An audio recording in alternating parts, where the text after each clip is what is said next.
साथियों नमस्कार, मैं हूं नीरज पटेल और आप देख रहे हैं नेशन जनमत। गोदी और कॉर्पोरेट मीडिया के लिए बेहद बुरी खबर है। अभी तक उनकी बाँछें खिली हुई थी कि खिलाड़ी वापस काम पर लौट गए हैं, उनके आका पर अब सवाल नहीं उठ रहे हैं। मगर सोनीपत की खाप पंचायत में खिलाड़ियों ने फिर से स्पष्ट कर दिया कि 15 जून तक अगर ब्रजभूषण शरण सिंह की गिरफ्तारी नहीं हुई तो वो दुगनी ताकत के साथ फिर से धरने पर बैठ जाएंगे। इसके अलावा दो और बुरी खबरें हैं। गीता फोगाट के पर्सनल फिजियोथेरेपिस्ट परमजीत और इंटरनेशनल रेफरी जगवीर सिंह ने दो घटनाओं का खुलासा करते हुए कहा कि मैं चश्मदीद हूं कि ब्रजभूषण शरण सिंह महिला खिलाड़ियों पर बुरी नजर रखते थे। जहां एक तरफ गोदी मीडिया नाबालिग लड़की के केस वापस लेने को लेकर लाहालोट है, वहीं दूसरी तरफ साक्षी मलिक और बजरंग पुनिया ने इस महापंचायत में शामिल होते हुए सीधे सीधे सरकार को और गोदी मीडिया को चेतावनी देते हुए कहा, मैं यह क्लियर कर देती हूं कि हम सब एक हैं।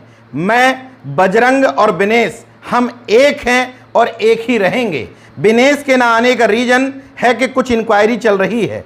हम शुरू से मांग कर रहे हैं कि ब्रजभूषण को तुरंत गिरफ्तार किया जाए। वह बाहर रहेगा तो दूसरों पर प्रेशर रहेगा। पॉक्सो एक्ट वाली लड़की टूट चुकी है, धीरे धीरे और भी लड़कियां टूट जाएंगी। हम एशियन गेम्स तभी खेलेंगे जब ये सारा मुद्दा सुलझ जाएगा। 15 जून की तारीख नियत की है। 15 जून तक ब्रजभूषण शरण सिंह की गिरफ्तारी करो, नहीं तो दोबारा हमारा आंदोलन फिर से शुरू हो जाएगा। वहीं दूसरी तरफ रेसलिंग प्रतियोगिताओं के अंतरराष्ट्रीय रेफरी जगवीर सिंह ने खुलासा करते हुए दो घटनाओं के चश्मदीद होने का दावा किया। एक घटना इंडिया में लखनऊ की, दूसरी घटना थाईलैंड में फुकेट की। जगवीर सिंह ने एक टीवी चैनल से बातचीत करते हुए मार्च 2022 की एक घटना का खुलासा किया।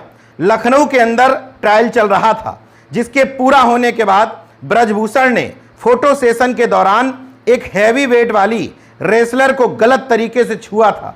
महिला रेसलर्स को उस घटना के बाद घबराते हुए देखा गया और ब्रजभूषण को कुछ कहते हुए भी देखा गया था। इसके अलावा जगवीर सिंह ने दूसरी घटना का खुलासा करते हुए बताया, 2013 की एक घटना है, थाईलैंड में जूनियर एशिया चैंपियनशिप हुई थी। वहां भी ब्रजभूषण शरण सिंह गए हुए थे। इस दौरान भारतीय खिलाड़ियों को कहा गया कि उन्हें आज भारतीय डिनर करवाया जाएगा। डिनर के समय ब्रजभूषण शरण सिंह और उनके साथी नशे में थे। जब वो खिलाड़ी डिनर के लिए वहां आई तो उनके साथ जहां नहीं छूना चाहिए था वहां भी छुआ गया। दोनों बातें महत्वपूर्ण हैं कि ब्रजभूषण शरण सिंह और उनके साथी मतलब गुर्गे नशे में थे और इन खिलाड़ियों को गलत तरीके से छुआ गया। खैर, इन सब खबरों के बीच में गीता फोगाट के पर्सनल फिजियोथेरेपिस्ट परमजीत ने 4 बड़े आरोप लगाए हैं। पहला आरोप, आधी रात को लड़कियां बाहर जाती थीं। गीता फोगाट 2014 में मुझे अपना पर्सनल फिजियोथेरेपिस्ट बनाकर साईं लखनऊ कैंप में ले गईं। मैंने देखा कि आधी रात के बाद लड़कियां बाहर जाती हैं, जिसकी मैंने अपने लेवल पर जांच की। मुझे पता चला कि जिन गाड़ियों में ये लड़कियां ले जाई जा रही हैं वह बीजेपी सांसद और फेडरेशन के अध्यक्ष ब्रजभूषण सिंह की सिक्योरिटी में लगी गाड़ियां होती थीं। दूसरा आरोप, मैंने चीफ कोच कुलदीप मलिक और कमल सेन को कहा कि आधी रात में बच्चे कहीं बाहर जाते हैं, इनको देखा जाना चाहिए। कई बार मीडिया से भी साझा करने की कोशिश की, लेकिन मेरी बात को दबा दिया गया। तीसरा आरोप, लड़कियों ने कहा कोई चारा नहीं, फिर हमें हटा दिया। मैंने इस बारे में रात को बाहर जाने वाली लड़कियों से बात की। लड़कियों ने कहा कि इसके अलावा उनके पास कोई दूसरा चारा नहीं है।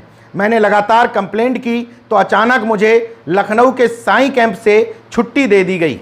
चौथा आरोप, कैंप में ब्रजभूषण की पूरी टीम पहलवानों के पीछे।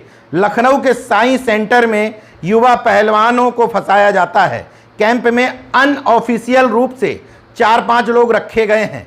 थोड़ा चोट लगने पर भी युवा पहलवानों को घर भेजने के नाम पर डराया जाता है। उन्हें कहा जाता है हम नेताजी से मिलवाकर आपको घर जाने से रोक लेंगे।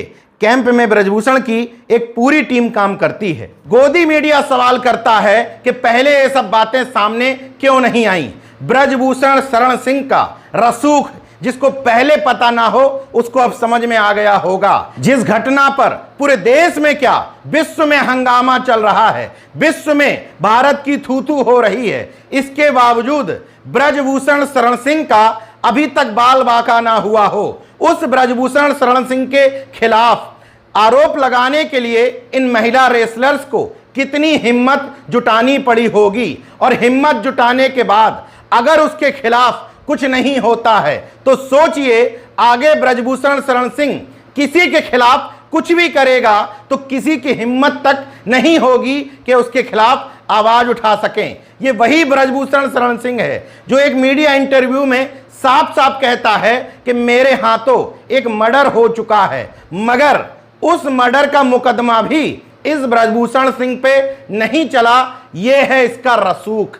बहरहाल पहलवानों के रुख को देखते हुए एक बात समझ में आ रही है कि ये रसूख अब ज्यादा दिनों का नहीं है, क्योंकि इस इंटरनेशनल रेफरी का इंटरव्यू इंडिया टीवी ने किया है और इंडिया टीवी को पीएम मोदी के मुखपत्र के रूप में देखा जाता है। तो इंडिया टीवी अगर इस रेफरी का इंटरव्यू कर रही है मतलब मोदी सरकार दबाव में है और बहाने ढूंढ रही है ब्रजभूषण शरण सिंह को निपटाने की। अब इन तमाम सारे बयानों को देखने के बावजूद क्या अभी भी ब्रजभूषण शरण सिंह की गिरफ्तारी के लिए पर्याप्त साक्ष्य नहीं है? पहलवान अड़े हैं, सच के साथ खड़े हैं। देखना यह होगा कि 15 जून तक का अल्टीमेटम दिया गया है। इस बीच में ब्रजभूषण शरण सिंह की गिरफ्तारी की जाती है या फिर से पहलवानों को धरने पर बैठना पड़ेगा। देखते रहिए नेशन जनमत, जागरूक और सजग बने रहिए। जय विज्ञान, जय संविधान, जय लोकतंत्र। धन्यवाद।